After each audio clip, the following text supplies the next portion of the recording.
సాయి చంద్ ఎంతో కలలతో ఆశతో తెలంగాణ ప్రపంచంలో తనదైన ముద్ర వేసుకుంటూ ముందుకు సాగిన వ్యక్తి. ఆ ముద్రను నేను ముందరికి నడిపించాలన్న దాంతో ముందుకు వచ్చిన. చాలా చేయాలనుకున్నాడు, కొంతే చేసిపోయాడు.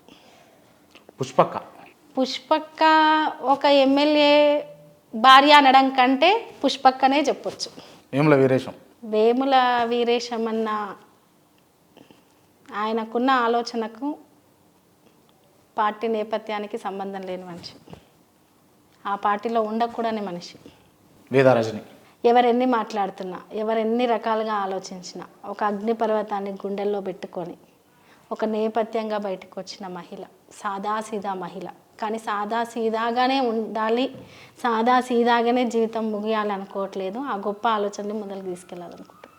క్రాంతి జర్నలిజంలో ఇంతకుముందు చెప్పినా ఇప్పుడు చెప్తున్నా, జర్నలిజంలో ఒక కొత్త మెరుగులు దిద్దిన శకానికి తొలి అడుగు.